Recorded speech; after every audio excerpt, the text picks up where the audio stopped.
पाकिस्तान में corona virus की cases की शरह में इजाफा हो रहा है। खुद वजीर आजम कह रहे हैं कि अभी तक हमने पीक नहीं देखा है। ये किस बात की निशानदही करता है? हम बात करेंगे अमेरिका में कोरोना के मरीजों का इलाज करने वाले डॉक्टर फ़हीम यूनुस से, जिन्होंने सारे मामले को देखा है, इस पर लिखते भी हैं। डॉक्टर साहब बहुत शुक्रिया। डॉक्टर साहब, पहले जो टेस्ट हो रहे थे उसमें 8% लोगों का मस्बत आ रहा था, फिर 10% का आया, अब 12% तक पाकिस्तान में जो टेस्ट है उसका मस्बत आ रहा है। ये किस तरफ किस बात की निशानदही करता है?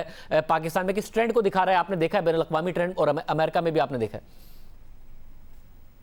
जी बिल्कुल, इससे यही पता चलता है जो हम बात एक महीने से कर रहे हैं कि इस वायरस का कोई दीन मजहब कोई इमोशन नहीं है। इसने एक ही तरह से ट्रीट करना है पूरी ह्यूमैनिटी को। यही हुआ था वुहान में, यही हुआ था इटली में, और यही हुआ था न्यूयॉर्क में कि जब हम इसके खिलाफ एग्रेसिव मेजर्स नहीं लेते ओरिजिनली शुरू के अंदर, तो ये वायरस खामोशी से आहिस्ता आहिस्ता ट्रैवल करता जाता है, टेस्ट पॉजिटिविटी बढ़ती जाती है। आपके पाकिस्तान में इस वक्त हर 10 दिन पे नंबर्स डबल हो रहे हैं और हमारी अमवात भी बढ़ रही हैं। और ये पॉजिटिविटी ज़्यादा कंसर्निंग इसलिए भी है कि ओवरऑल पाकिस्तान में टेस्ट्स की तादाद बढ़ी है। तो जब आप टेस्ट की तादाद बढ़ाते हैं तो शुरू में कई दफ़ा पॉजिटिविटी कम होती है क्योंकि आप एसिम्प्टोमेटिक पेशेंट्स को भी कैच करना शुरू कर देते हैं। तो टेस्ट्स की तादाद बढ़ने के साथ साथ पॉजिटिविटी का बढ़ना एक फिक्रमंद बात है साहब। और अगर साथ में ये हमें ज़रूर नज़र आ रहा है कि जो अमवात है उनमें इजाफा नहीं हो रहा, और पाकिस्तान में भी अब कम से कम हुकूमत ये सोच रही है कि शायद कोई ना कोई वजह है जिसकी वजह से पाकिस्तान भारत में शरह अमवात कम है, ये वायरस उस तरीके से मुतासिर नहीं कर रहा है।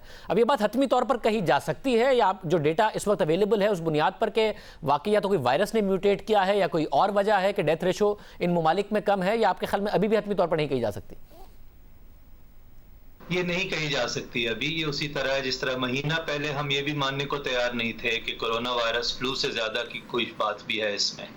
अब हम यहाँ तक आ गए हैं कि ये एक जरूरी और इम्पोर्टेंट बात है, लेकिन इसमें डेथ रेशियो ज्यादा नहीं है। मुझे फिक्र ये है कि ये ऐसे ही है कि जैसे तूफान से एक दिन पहले ये कहा जाए कि मौसम तो बहुत अच्छा है, कहाँ है तूफान?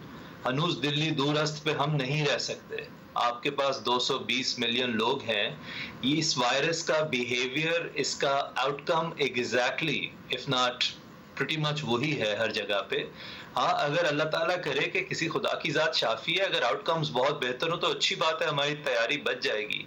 लेकिन ये सोचना कि हम उसकी बेसिस पे ये सोच के बैठ जाएं, मुझे फिक्र ये है कि जब वो हिट करेगा हमें तो सिस्टम्स को इतनी जल्दी ओवरलोड कर देता है ये वायरस, आपके हॉस्पिटल्स को इतनी तेजी से ओवरलोड करेगा कि लोग खुदा ना करे कि जिन लोगों को हार्ट अटैक है या फालज है या स्ट्रोक है या एक्सीडेंट्स है, उन लोगों का भी हम ख्याल नहीं कर सकेंगे।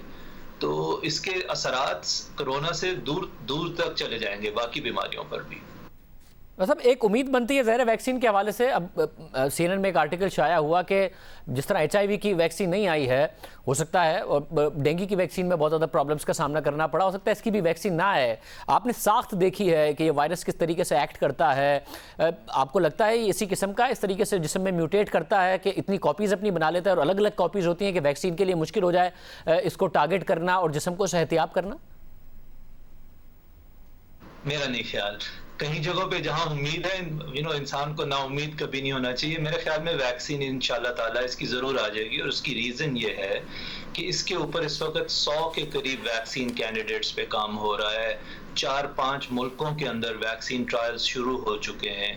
अल्लाह के फजल से साल 1.5 साल में मुझे यकीन है कि एक वैक्सीन आ जाएगी। HIV पे वैक्सीन इसलिए नहीं आ सकी क्योंकि HIV की म्यूटेशंस बहुत मुख्तलिफ हैं इस वायरस की म्यूटेशन से। ये ऐसे ही है जैसे किसी शेर और बंदर का मुआजना हो रहा है। HIV का कोई मुआजना नहीं है इस वायरस के साथ। और दूसरा, HIV CD4 उन सेल्स को मार देता है जो इम्यूनिटी की फैक्ट्री है हमारे जिस्म के अंदर।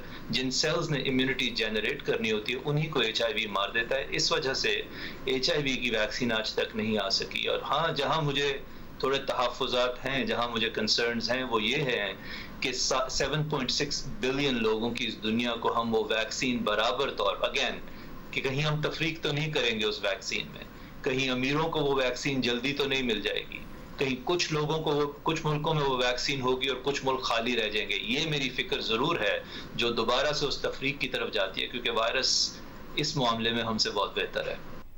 बहुत शुक्रिया। डॉक्टर फ़हीम यूनुस हमारे साथ मौजूद थे। कम से कम ये बात मस्बत है कि इसकी वैक्सीन ज़रूर आ जाएगी, मगर एहतियात की ज़रूरत है। जो पाकिस्तान में ट्रेंड है वो उन्हें भी लग रहा है कि ख़तरनाक है कि पहले 8% जब टेस्ट किए जाते थे उन लोगों में मस्बत उनका नतीजा आता था कोरोना वायरस के हवाले से, फिर 10% और अब 12% तक आ रहा है। इसका मतलब है कि जो लोकल ट्रांसमिशन है वो तेज़ी से हो रही है और ये ख़तरनाक हो सकती है, खुदा न खास्ता।